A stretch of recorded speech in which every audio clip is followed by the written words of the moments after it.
Hi, எல்லாரும் எப்படி இருக்கீங்க? நான் நல்லா இருக்கேன்.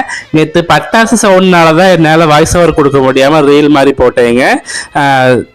இந்த ஞாயிற்றுக்கிழமை அன்னைக்கே அரிசி ஊற வச்சிட்டோம். நான் ஊருக்கு போயிட்டு வந்ததுனால கொஞ்சம் முடியல, அதனால டயரில் படுத்துட்டேன். அதுக்கப்புறம் தீபாவளி அன்னைக்கு தான் போய் மாவு அரைச்சிட்டு முறுக்கு சுடவே ஆரம்பித்தோம்.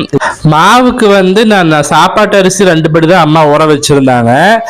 அதை போய் அரைச்சிட்டு வீட்டில் 10 வரமிளகா, சீரகம், கருவேப்பிலை எல்லாம் ஊற வச்சு மிக்சியில் அரைச்சி ஊற்றிட்டேங்க. அது கூடவே 1/2 கிலோ கடலை மாவு, ஓமம், எள்ளு, உப்பு இது எல்லாத்தையும் போட்டு நல்லா கலந்துட்டேன். எல்லாருமே வெண்ணெய் சேர்ப்பாங்க, நெய் சேர்ப்பாங்க. ஆனால் நான் எதுவுமே சேர்க்கலிங்க. ஆனாலுமே முறுக்கு நல்லா பொறுபொருன்னு தான் இருந்துச்சு.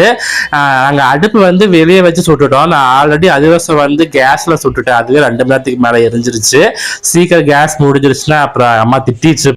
முறுக்கு சுட்டு வச்சிட்டோம்னா ஒரு 10 நாளைக்கு அப்பா அம்மாவுக்கு டீ காய்க்கும். நான் நீ ஒரு வாரத்துக்கு எதுவுமே சாப்பிட மாட்டேன் இல்லைங்க, வெறும் பால் பழம் மட்டும்தான் சஷ்டி பிடிக்கிறதுனால.